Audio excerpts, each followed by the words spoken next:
मैं आसिम वकार साहब आज आपसे शुरुआत करना चाह रही हूं। क्या आप लोग कोई ऐसा डिटेक्टर लेकर घूमते हैं कि जैसे ही आपने मुस्लिम शब्द सुना आप लोग पहुंच जाते हैं वहां पर गड्ढा खोदने के लिए और उसे जोड़ देते हैं पूरे देश के साथ, जोड़ देते हैं इस नैरेटिव के साथ कि इस देश का मुसलमान खतरे में है, इस देश के मुसलमान के साथ बहुत ज्यादती की जा रही है। अच्छा, यही सवाल अगर मैं आपसे पूछ लूं कि जैसे ही आपको और आपके बड़े भाई विदुड़ी को कोई मुसलमान कहीं भी दिखा तो आप लोग के दिलो दिमाग से और जबान से अपने आप गालियां निकलने लगती आसिम वकार साहब, पहले तो आप प्लीज पर्सनल मत। अरे बात तो सुनिए पहले, अब सुनिए पहले पूरी बात।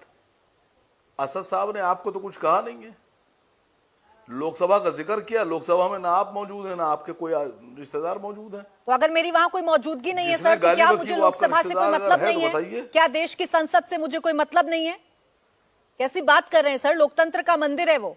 जितना मतलब मुझे उतना मतलब आपको है, उतना ही मतलब उन तमाम लोगों को है जो वहां पर बैठे हुए हैं। एक तरफा क्यों बोल रही हैं? कोई एक तरफा नहीं बोल रही हूं। अगर शुरुआत विदुड़ी ने ना की होती, गाली गलौज बदतमीजी विदुड़ी ने ना की होती तो ये नौबती ना आती कहने की। मतलब आपका हिसाब यह है कि गाली बकेंगे, मारेंगे भी और शिकायत भी नहीं करने देंगे और रोने भी नहीं देंगे। मतलब जो गाली बक रहा है वही मजलूम और गुनहगार भी हमारा होगा और गुनहगार भी हम होंगे। गाली भी हम ही को बकिएगा और आपके सवालों का जवाब भी हम देंगे। नहीं आसिम वकार मैं ये पूछ रहा हूं कि आप पहले आपने डिफरेंशिएट करिए सर। आप जो एक सेलेक्टिव तो चश्मा लगाकर बैठे उसे प्लीज थोड़ी देर के लिए उतार दीजिए।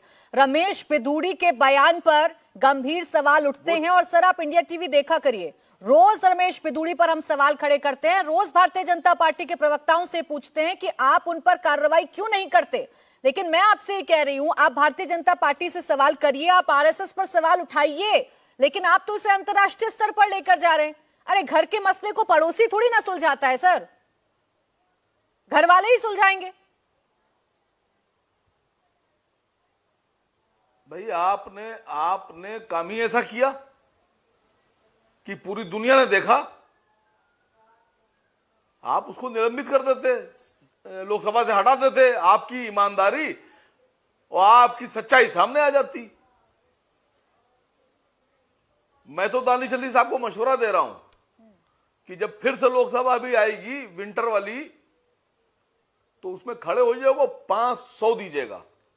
जो विदुड़ी ने बकी ना, विदुड़ी को 500 दीजिएगा और उसके बाद मायावती माफी मांग लेंगी जैसे राजनाथ जी ने मांगा, बात खत्म हो जाएगी और कार्रवाई करिएगा तो फिर दोनों पे कीजिएगा कार्रवाई।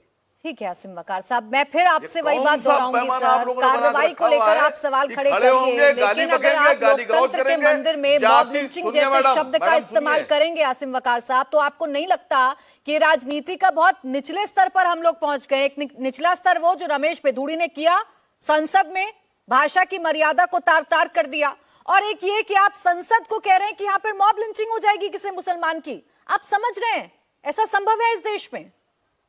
कोई बड़ी बात नहीं है। नहीं, मॉब लिंचिंग की पहला स्टेप यही है, जाति सूचक शब्दों का इस्तेमाल किया गया है।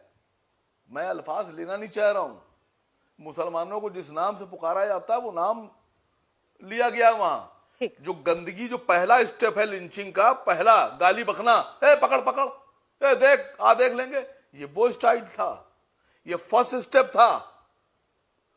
अब सेकंड स्टेप कब आ जाएगा, वैसी साहब ये बात कह रहे हैं, इसका जवाब सरकार को देना है।